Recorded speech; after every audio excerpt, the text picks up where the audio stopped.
first thing that I get is an obviously anxious email or anxious phone call to say, goodness, I've got this letter from the General Medical Council. And that's a shock. I mean, it's a shock receiving any sort of complaint, and it causes anxiety. It can paralyse you. It can lead to sleepless nights. When you first get an email like that, you feel like you're a bad doctor. You start reflecting on what did you do wrong, even if you may not necessarily have done anything wrong, and you need support. My immediate reaction is that just because you've got a letter, it doesn't make you a bad doctor. It doesn't mean that there's substance to the allegations. I'll come out and meet you and we'll go through it.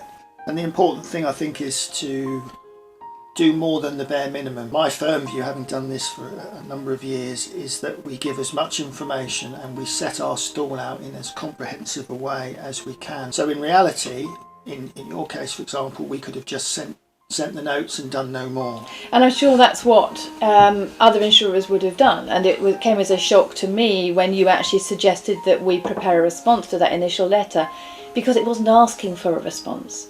And so that was surprising to me, but it had a very good effect.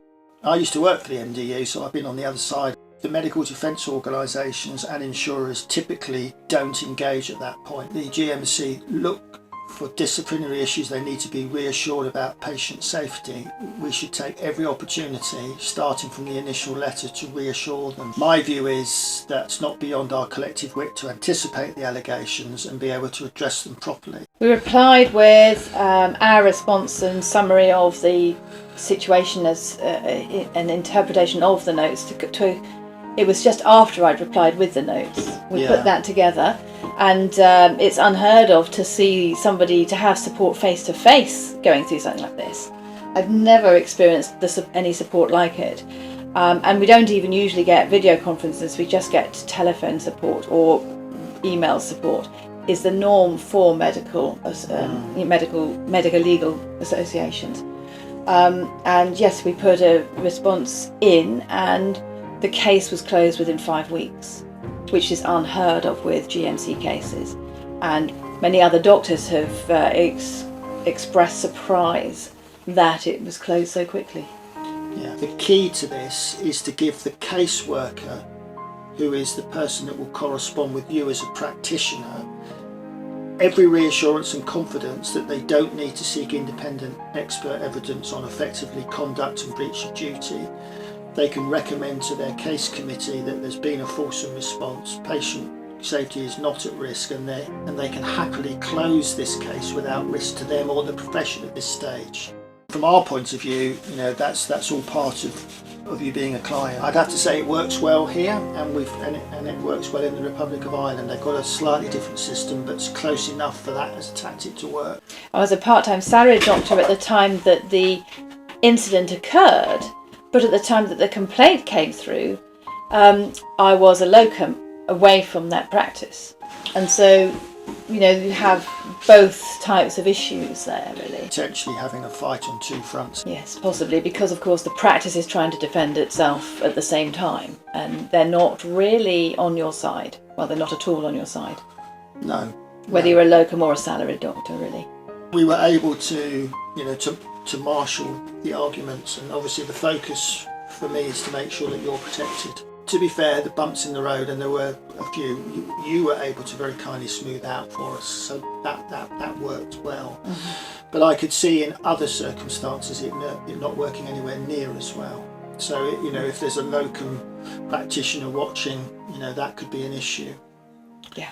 If it's a shock to receive a letter, you can be left thinking that you're a bad practitioner, and you're not. All the information from both regulators, both here and in Ireland, is that the number of notification of circumstances, if you like, is increasing.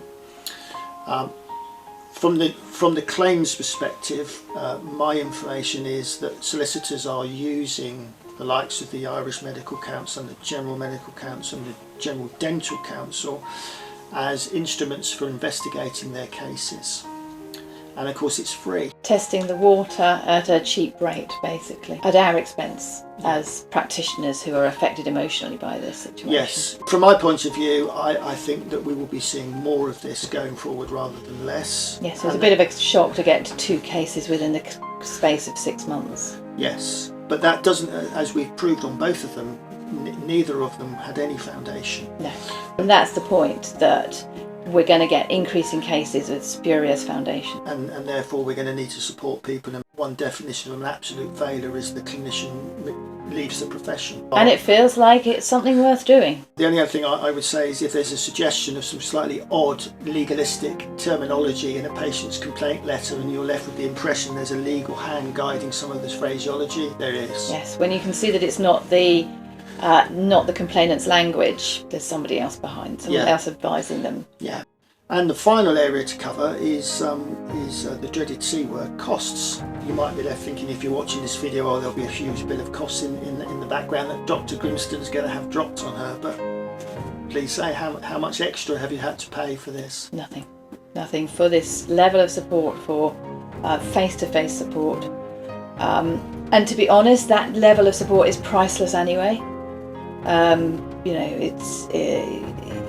You can't put a price on your emotional well-being as a doctor, and your ability to think clearly and make the right plans for your present and future career. It's something that we're happy to do, for our clients. So thank you very much today for being brave enough to come on video and talk about quasi-disciplinary things, because many of your colleagues don't, and I think overall the defensibility of you within this whole framework is the poorer for it, I have to say. Not just on the individual case, but mutually supporting. It's this dark secret that's never spoken about, and it's not healthy. And as I've said before, if we end up with people leaving the profession, which we do, on the basis that the objective of this is to improve patient safety. It's not going to improve patient safety for the whole country, is it? No. With not enough doctors. Not if we haven't got enough doctors. So, it's quite a live issue. For us, it's something that we're good at. Oh, absolutely.